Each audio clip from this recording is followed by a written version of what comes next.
That's Mike from Custom Cruisers. You can see here EFI's the carb kit. This is magnetti Marelli up to 2001. Okay, this is a complete kit, everything you need. You've got your ignition, plugs, leads, air filter. This is a RevTech air filter that we use, got washable can.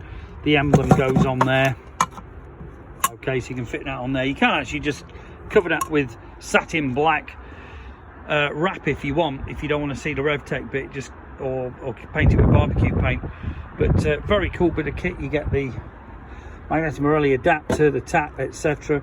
You get this, you know, your fuel filter, because we prefer to use an inline one rather than the one in the tank anyway. And you get the choke, manifold. You know, you add this stuff up, you're looking at about 1,400-1,500 bucks easy. But we can do you a great deal on it. This works out 1,150 bucks, or in UK 950 plus VAT. If you're interested, give us a call, 01773835666, customcruisers.com, or the new site customcruisers.eu. Different options are available on HSR42.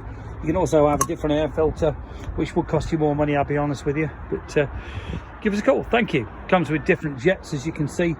Being a proper Mikuni air filter, it will just go straight on, so you don't need any adapter plates or anything.